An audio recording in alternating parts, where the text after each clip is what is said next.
3个月婴儿咳嗽、鼻塞能自愈吗？如闻医生特邀专家房丽颖，陕西省第4人民医院呼吸与危重症医学科副主任医师。3个月的婴儿啊，他可能不会表达，他可能会就是要咳嗽，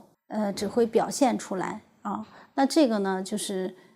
有可能是因为孩子吃东西呛奶，会出现这种鼻塞啊、咳嗽的一个表现。这个可能是要把孩子抱起来，然后拍一拍，减少他这个误吸的可能，就是要进入消化道啊，呛奶啊进入消化道啊。如果说这个孩子呢，经过这项措施以后呢，他还有鼻塞、咳嗽的情况，那我建议你还是要报到儿科，让儿科医生呢报到医院，让儿科医生呢来进一步判断孩子有没有什么其他的问题。